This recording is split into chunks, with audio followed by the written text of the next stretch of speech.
and welcome to the Gentleman Talks.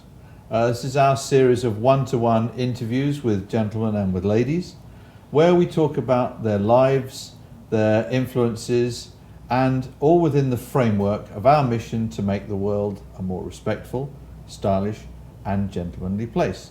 I'm Nic Wing, and I'm delighted to have with me today Renaud de Bosredon, who I think of as one of London's foremost bar managers. Welcome, Renaud. Hello, hi.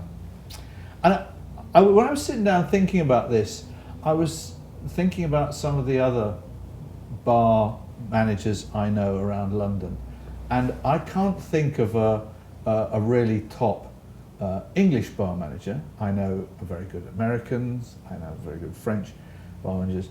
It's a strange thing that it seems to be a skill that the British don't sort of hold in great store, or something they don't aspire to. What I think, do you think? I mean, you very likely hasn't had a chance to come across the right one. There's quite a few out there. Right. They're very often working in very high standard places. One of them I've known for a long time, used to work for a very long time at the Connaught. He's now gone and moved on to a new operation. He's the one who opened Mr. Fox. You have a team of very British people who are behind one of the most foremost company in London, which is called Freed Movements, and they're all British and they're all absolutely brilliant, and they all are true gentlemen, absolutely, and they have a dedication to care and service as much as anyone else do. So I'm afraid that you need to go out a bit more. You just haven't had a chance to meet the right one, but they're there. I haven't been they're to the very right much out there. places. Well, I'm delighted when a Danish friend of mine brought me down to MASH, where you're now working, which is the most wonderful, wonderful place. I mean, it's beautiful to start with. It is quite beautiful space. It's an outstanding venue with a lot of history to it. If you don't know, it was the original ballroom of the Regent Palace, which opened in the 20s of the last century. Sorry, and we'll talk through that okay. helicopter. And we've been lucky enough to walk into that building about just under a year ago now, and everything is original. All the features, everything is absolutely beautiful. A lot of the material don't even exist anymore. So we're extremely lucky to be able to evolve within this venue, and getting busier and busier within this venue. So it's always a pleasure just to even walk in, even for us on a daily basis. Every day still have an impact.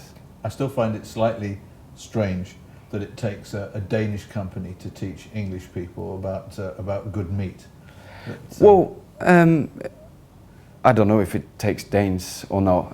I do believe English people know a lot about good meat, and they've learned even more over the last 10 or 15 years. They've rediscovered what true meat production and aging and curing means. Not that I was there 25 years ago, but it's the feeling I've had.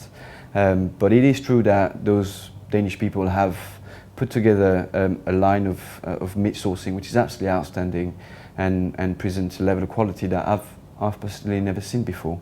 So it's also make it a real pleasure to work with them, because they do have a real understanding of what true quality product is, and they have a passion for it, which is a great motivation for us as well. It's just the most wonderful, wonderful place to eat. And then before and after, of course, there is this beautiful, beautiful bar. Yeah, I mean, it's the main idea for me is to offer an extended version of what MASH does, which is dedicated to true quality product and true quality service, and we do our very best on every day. We work with our owners to make sure everything we do match what their view of quality, and I think we are succeeding. And all the feedbacks have been great so far, on the bars and the restaurant, of course, but yeah, being able to offer our vision of what a great bar within a restaurant should be is very highly satisfying. And how do you go about, just because you've created this from scratch? I mean, you have the bar layout, but you create the drinks and bring the staff in. Yeah, right from I mean, the word go. That must be one enormous undertaking. Yeah, but it's very, very interesting and very challenging at the same time. So I have to say I quite enjoy that part of the work. In fact, as you said, the design was done by the designer of MASH, and as it stands, which is absolutely beautiful, that's not my making, but it's still a success. Yeah. Regarding the drinks offer, which is more of my side of the thing,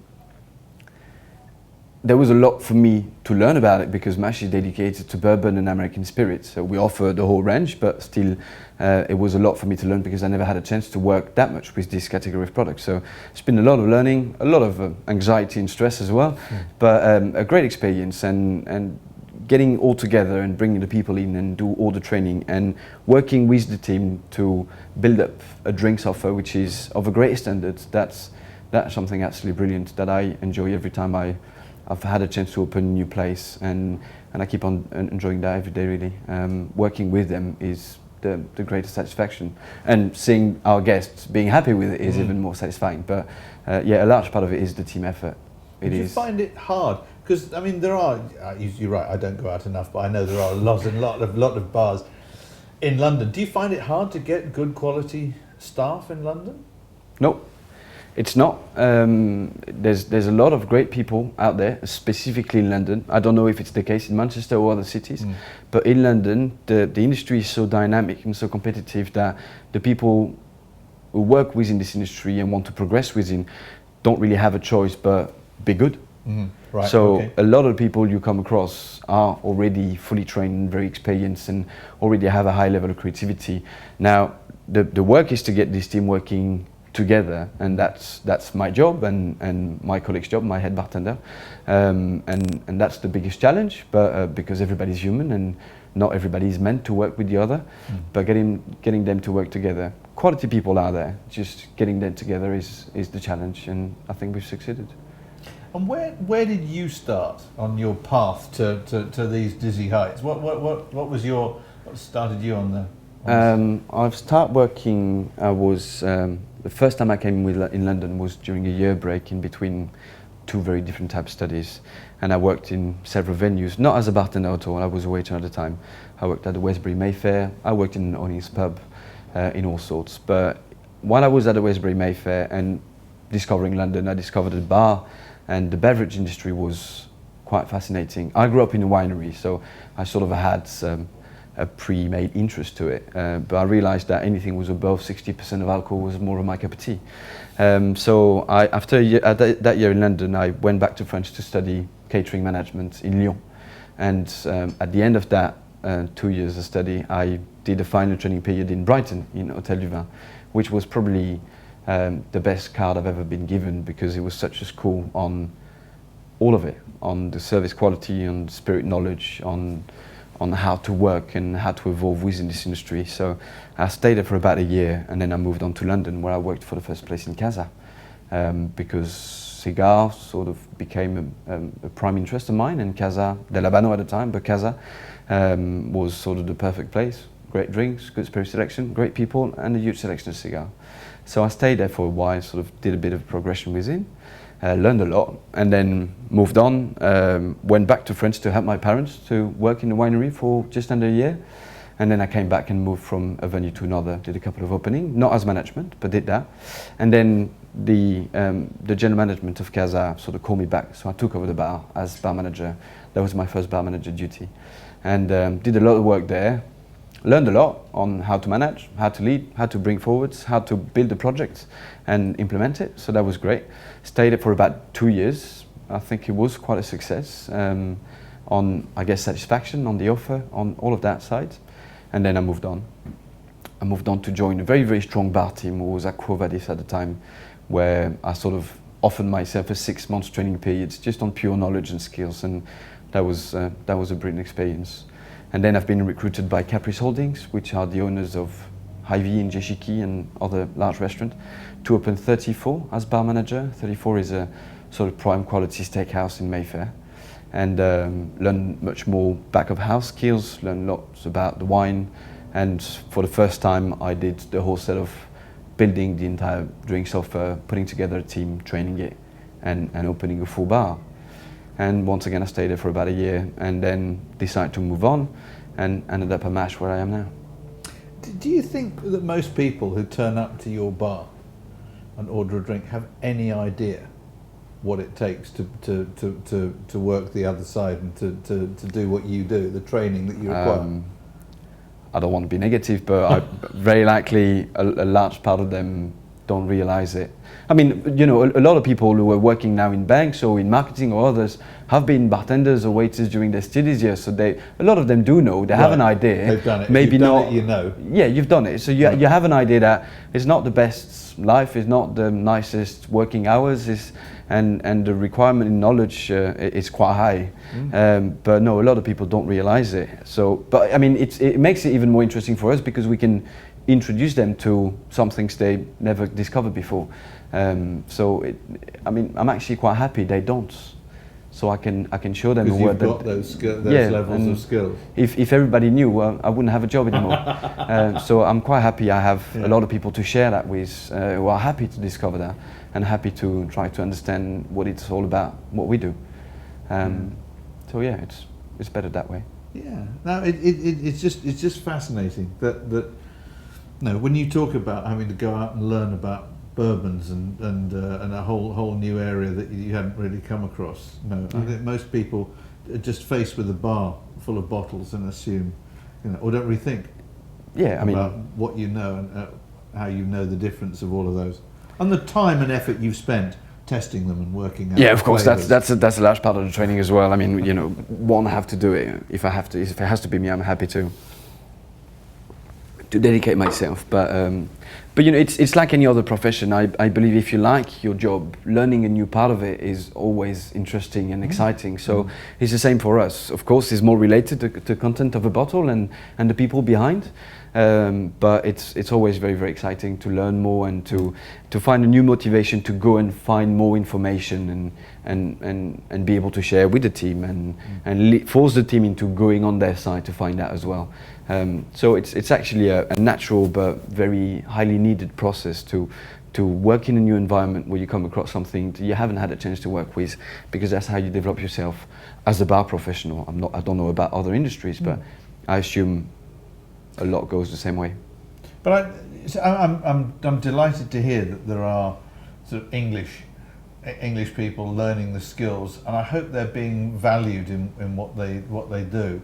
You know, I mean, for the work and the skills that they've developed. They very much are. Very often when you see, so I mean, it is true that for a very long time catering and service and hospitality wasn't a highly rated industry in England. So, but when an English person sort of get into it and get dedicated to it, they very often become very highly skilled. They have very easily an impact in the industry because they are naturally within their nation, within their people. So the interaction for them is easier, the language is easier, and so it's very often they do great careers and they're highly praised. You know, it's always great to have at least one English person in the team because they bring a knowledge of the culture and the environment that we foreigners don't necessarily have. So yeah, they are highly praised. And you must see all sorts of interesting things from your side of the bar. Every now and again, yeah. Do you find that there are more gentle, as we're talking in a gentlemanly sphere here, do you find more or fewer gentlemen around these days? I do believe it's coming back, which is great to see. I also very likely work in an environment which is more inviting to gentlemanly behavior.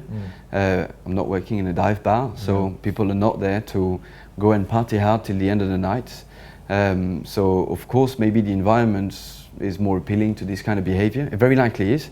But even though I see your work having a lot of impact, I see those values and those ideas sort of coming up and being more and more respected and required. So even for us on a daily operation, it makes our life better. It makes our daily stress lower. It makes everything's a little bit better. It does make everything a little bit better in a general way, but it comes back to this aspect. If you have a gentleman one side of the bar and a professional your side of the bar, then that should be a great relationship. It's a walk in the park, yeah, absolutely.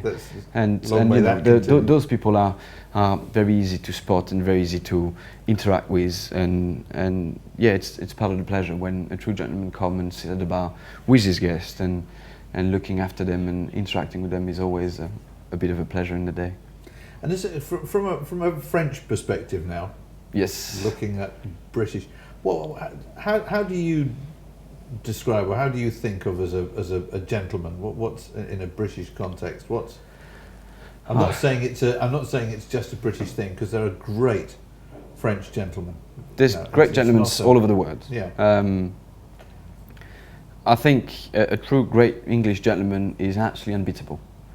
Absolutely unbeatable, from the dandy side of things to the great level of education and social skills, and which to me, for a gentleman, it is the most important. The suit is a nice package, but the skill sets, the manners, the education, the values is what makes, to me, a true gentleman. I mean, the high English society, or not necessarily the English society, but the well-educated English society is absolutely beautiful, and it's great to come across them.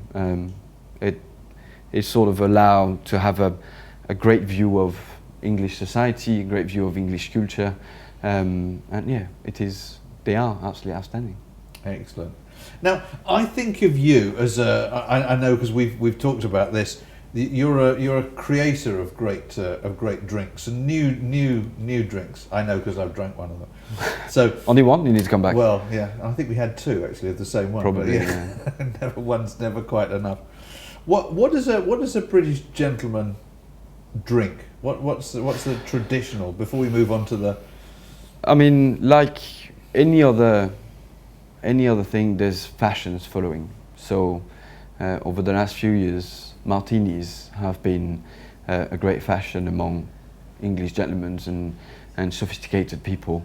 You know, Spanish sherry used to be one of them, and it sort of disappeared, and now over the last couple of years it has reappeared, integrated into drinks. So other cocktails like the Adonis that I'm going to present you a bit later is one of them, or is one that I tend to present because I absolutely love it.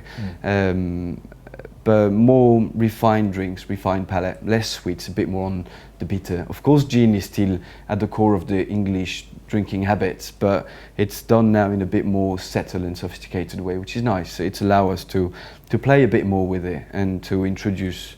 I think a true gentleman drinks something which is new to him with interests. Yeah. As long as it's drunk with interest, then it can drink anything, but it's not just for the sake of drinking it, it's for the sake of enjoying it.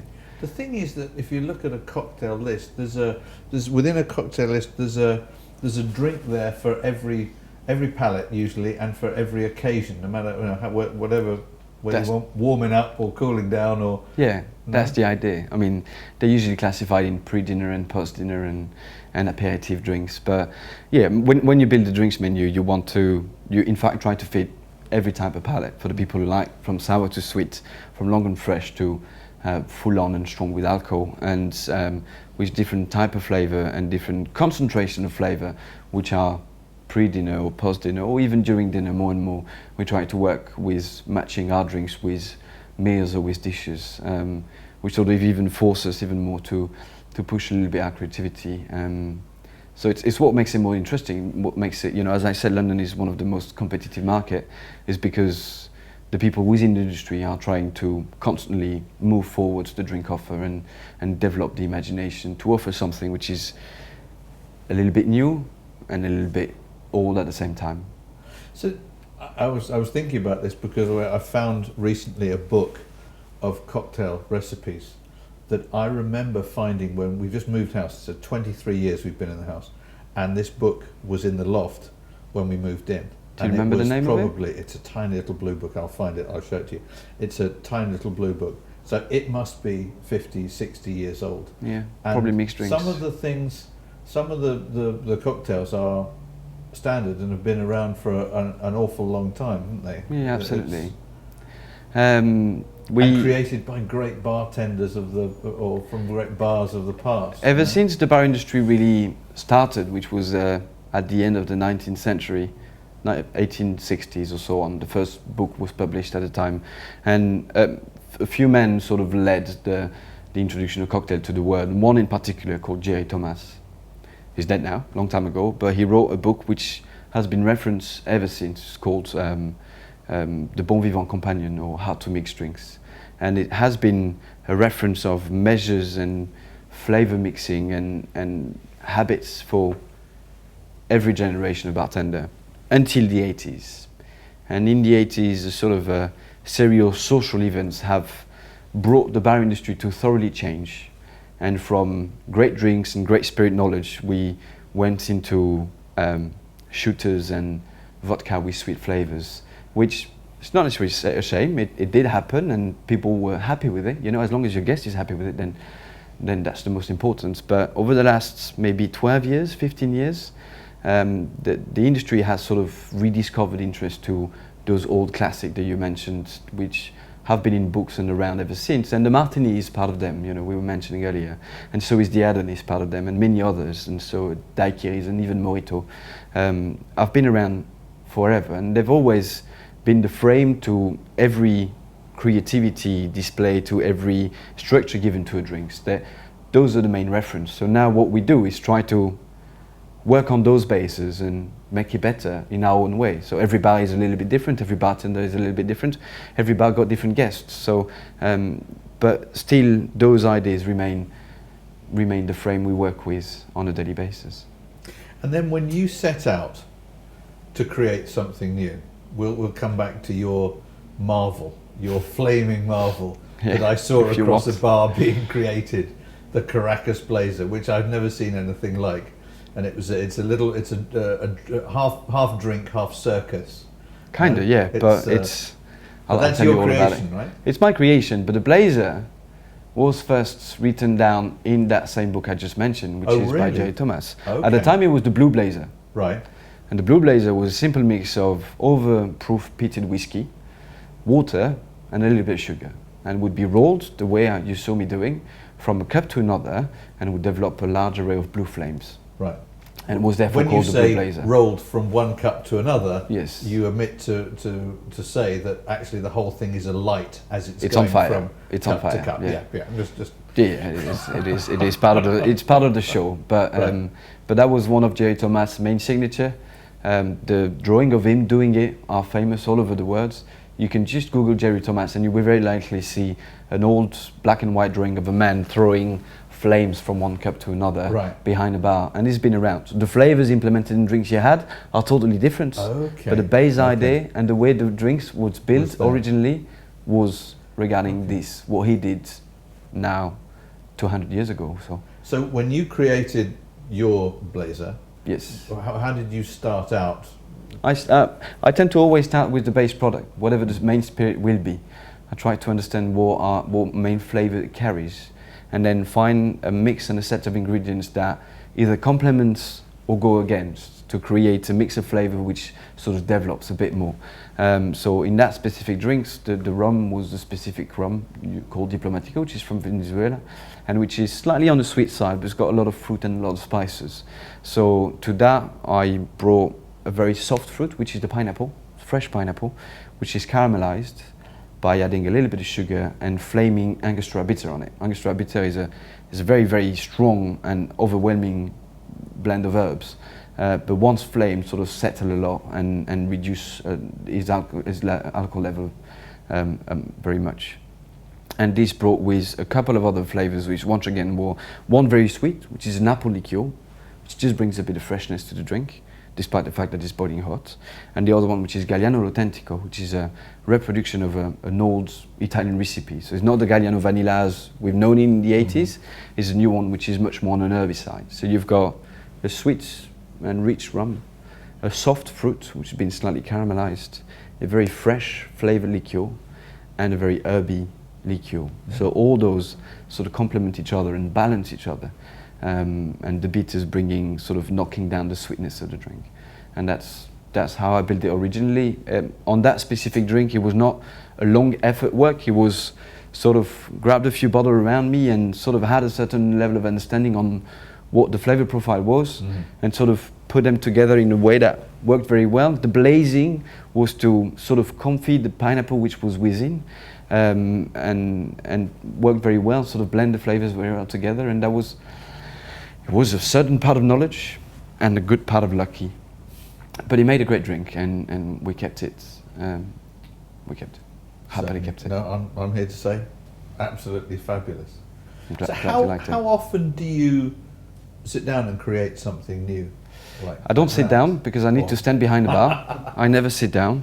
Or I do sit down on the computer because I need to find some information, so maybe search for new ingredients. And I have to say, internet is a great source, at least to find the information, and then finding the actual product is another story. But Borough Market or other shops, you know, so it's turning around London, finding odd product, odd fruits or odd sour ingredients is always a bit of a challenge, but it's sort of, once again, push one to keep on looking.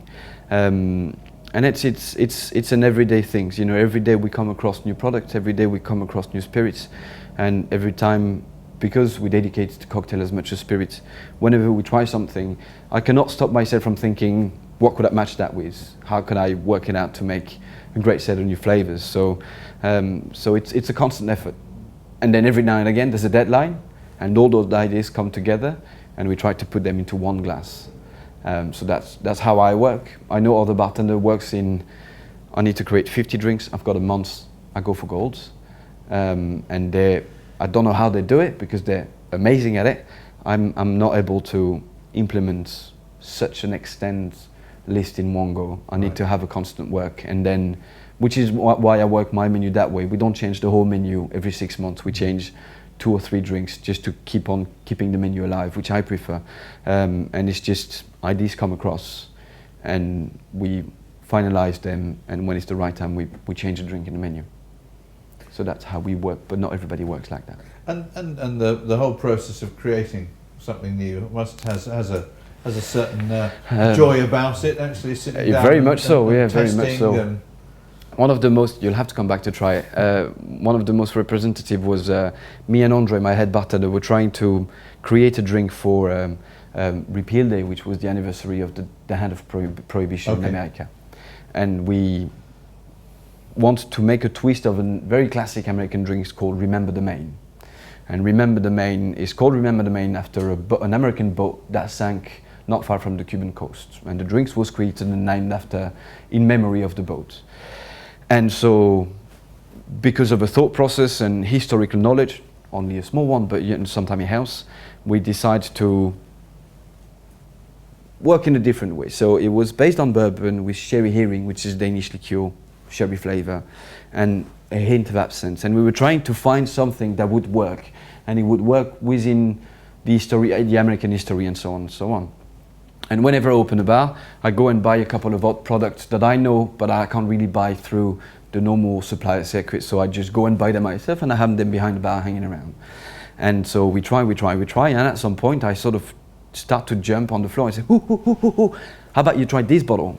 My colleague never saw it, so he grabbed the bottle. He's like, what is it? He's like, try it, mix it with, and give it a go.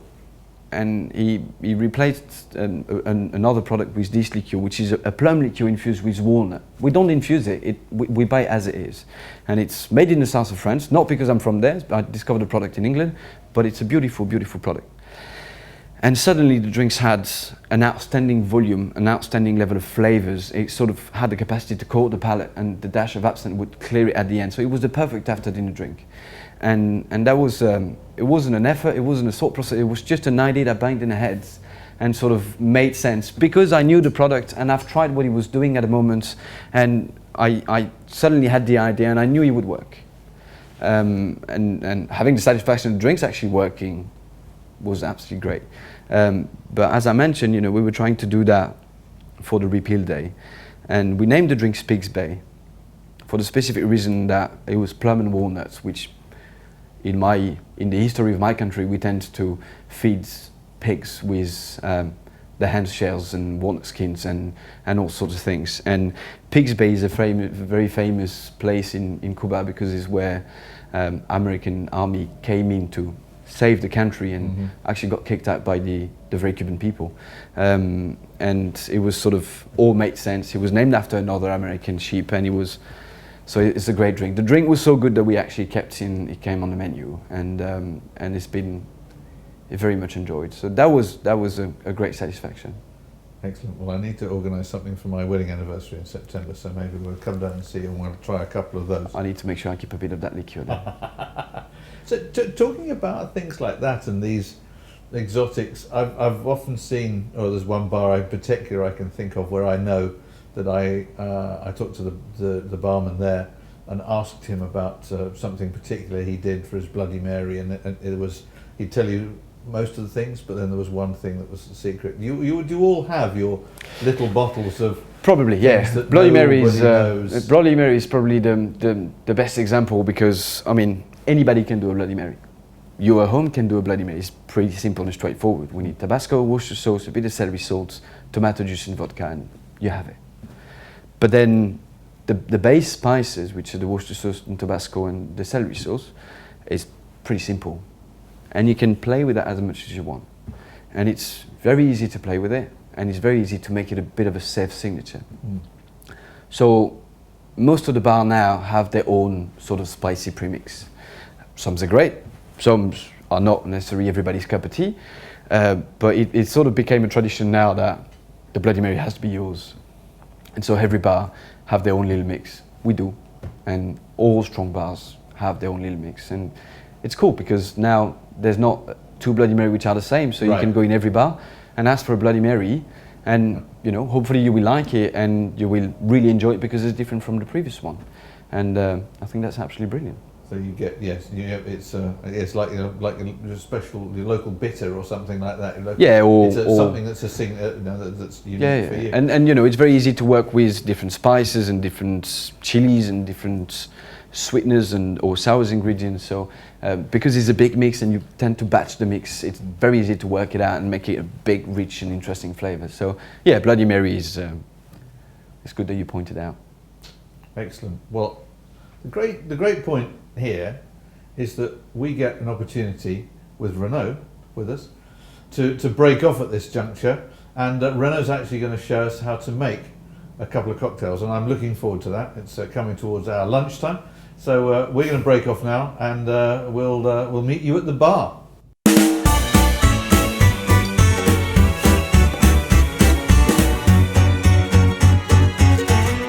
Okay, so first for the perfect gentleman, here we are, we've adjourned to the bar, where you'll quite frequently find us, and Renaud is now going to demonstrate a couple of cocktails for us. So Renaud, over to you. Thank you. Just going to demonstrate two cocktails that we mentioned before that can very easily be done by whomever because of their simplicity, yet their great flavor profile. So the first one we're going to do is a classic gin martini. The martini has been around for more than 100 years now, and it's a mild, very palatable, very drinkable cocktail that you can very easily done. You just need any London dry gin. Here we're using Goldens, which is one of the first, and a decent dry vermouth. I tend to use Noé Prat, not because it's French, but because I generally like it. And you need a good measure of gin, ideally a double shot, which is 50 ml. And regarding your preference, between 5 and 15 ml of vermouth, the vermouth will allow to bring the flavors down a little bit, bring the strengths, overall strengths down a little bit, and just gently stir it on ice. You don't need a special glass, you don't need a special spoon, you just really need some ice and something which is big enough as a container, and a nice little glass. So as soon as you can feel that your drinks is properly chilled, then you can just stir it away and strain it in your glass.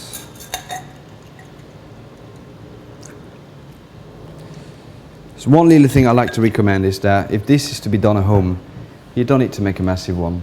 You can simply do it again. Garnish classically with an olive or a twist of lemon. That's the martini. Wonderful. The second drink we're going to do will be one of my personal favourite, and it's called the Adonis. Sorry for the lack of ice, but Nick kind of forgot we were doing that today.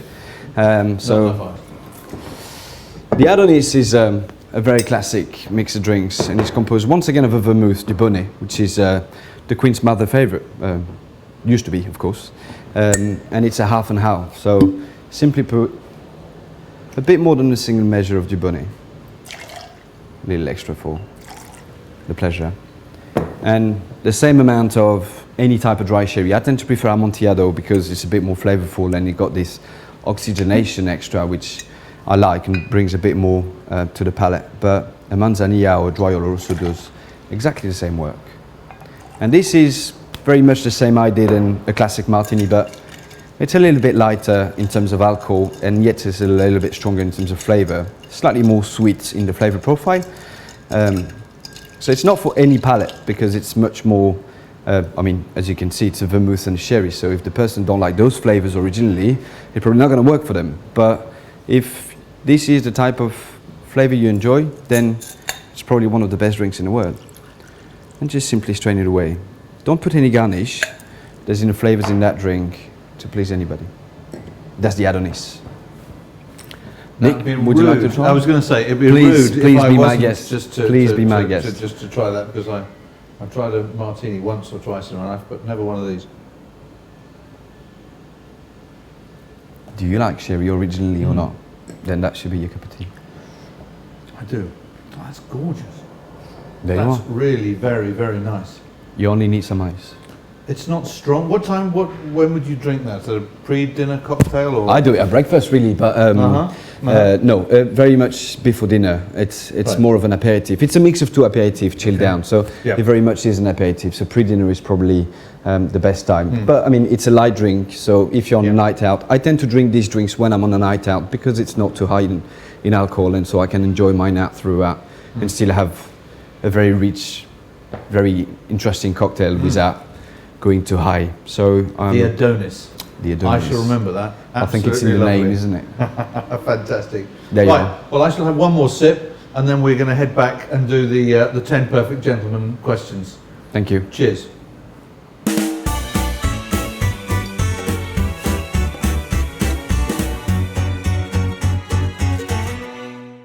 So now we're going to come back to the perfect gentleman's 10 questions. So, Renaud, what makes or embodies a gentleman for you? Manners. Only manners. This is the most important.